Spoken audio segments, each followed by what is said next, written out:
Oui, les joueurs sélectionnés devraient mesurer avec beaucoup de responsabilité le poids de la charge qu'ils portent en acceptant de représenter le Gabon. Bonjour chers abonnés de BNG TV, bienvenue sur ma chaîne. Je suis Junior Boissangonga, étudiant-chercheur en droit public. Aujourd'hui, on va parler de l'histoire du football gabonais, évolution historique, état actuel et perspective à l'ère du CTRI. Entendez par là le comité pour la transition et la restauration des institutions. Mais avant, je vais vous poser une question. Vous allez me donner votre réponse en commentaire et moi je vous donnerai la bonne réponse à la fin de la vidéo. C'est parti. Le Gabon cumule combien de participations en Coupe du Monde à ce jour?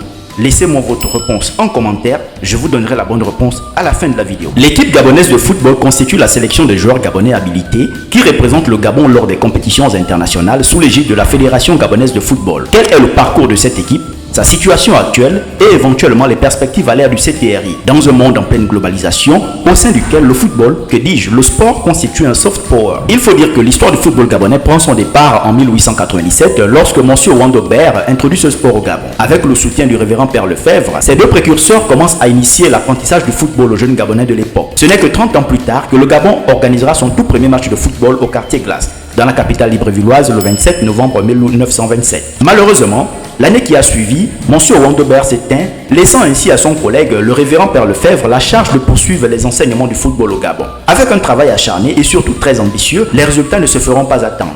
Le pays commence à voir émerger de bons joueurs. C'est le cas par exemple d'Augustin Chango, qui fut même appelé dans l'équipe de l'AEF, Afrique équatoriale française de l'époque, à Brazzaville. Dès son retour au Gabon, Augustin Chango s'investit davantage sur le football gabonais et met en place la Ligue et la Fédération gabonaise de football en 1962. Parmi les premiers joueurs de cette époque-là, on pouvait observer Martin Ossé, Aristide Posso, Lamine Diop. Ainsi, la première édition du championnat national gabonais se déroule en 1968. À partir de l'année 1985, l'équipe nationale du Gabon sous le nom Azingo National va donner au pays un petit succès éclair en remportant son premier trophée international à l'occasion de la Coupe de l'UEAC en battant en finale le Congo-Brazzaville par 3-0 à Massoukou au Gabon. Meilleur buteur de cette compétition, Aubameyang, le père de Pierre-Emerick Aubameyang. 3 ans plus tard, en 1988, le Gabon est vainqueur de la Coupe de l'UEAC au Cameroun. Victoire à Yaoundé 1-0 contre le Cameroun avec un but de Guy Roger Nzamba. En 1994, après plusieurs tentatives stériles, l'équipe nationale Azingo parvient à qualifier le Gabon pour la toute première fois de son histoire en phase finale d'une Coupe d'Afrique des Nations.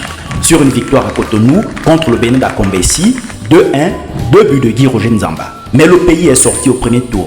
En 1996, le Gabon est encore présent et atteint les quarts de finale cette fois-ci, qu'il perd au tir au but contre la Tunisie de Ben Ali. Le national Azingo sera rebaptisé les Panthères en 2000 après une non-qualification pour la CAN de 1998 et sera éliminé dès le premier tour au Ghana et au Nigeria. Hormis 1996 et 2012, le Gabon a toujours été éliminé au premier tour de la CAN. Durant la CAN 2012, le Gabon en tant que pays hôte, sous l'impulsion de Pierre-Emerick Aubameyang, s'incline en quart de finale au tir au but 4-5 face au Mali. Par la suite, le Gabon ne réalise plus de grandes performances. Lors des 6 dernières phases continentales suivantes, les partenaires de Pierre-Emerick Aubameyang soit ne sont pas qualifiés, c'est le cas pour les éditions de 2013, 2019 et 2023, soit ils échouent dès les éliminatoires à l'occasion des éditions de 2015, 2017 et sortis malheureusement au 8e de finale en 2021 au Cameroun par le Burkina Faso.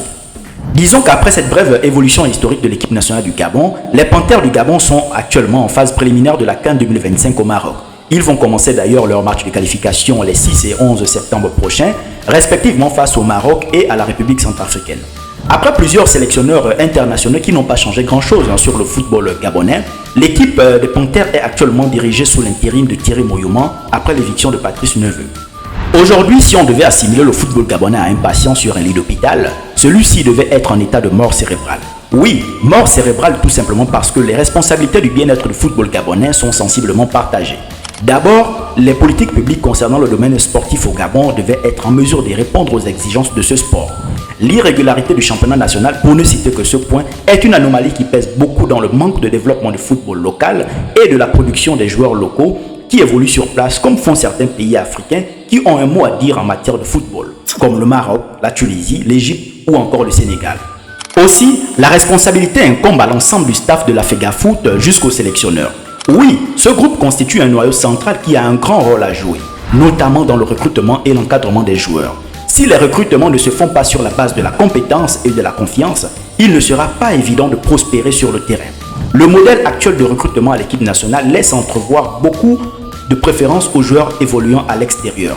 Ce qui n'est pas toutefois mauvais, mais depuis combien d'années on fait la même chose sans changement majeur? Le lourd budget de l'État consacré ne peut-il pas être bien justifié? Dernièrement, la responsabilité incombe aux joueurs.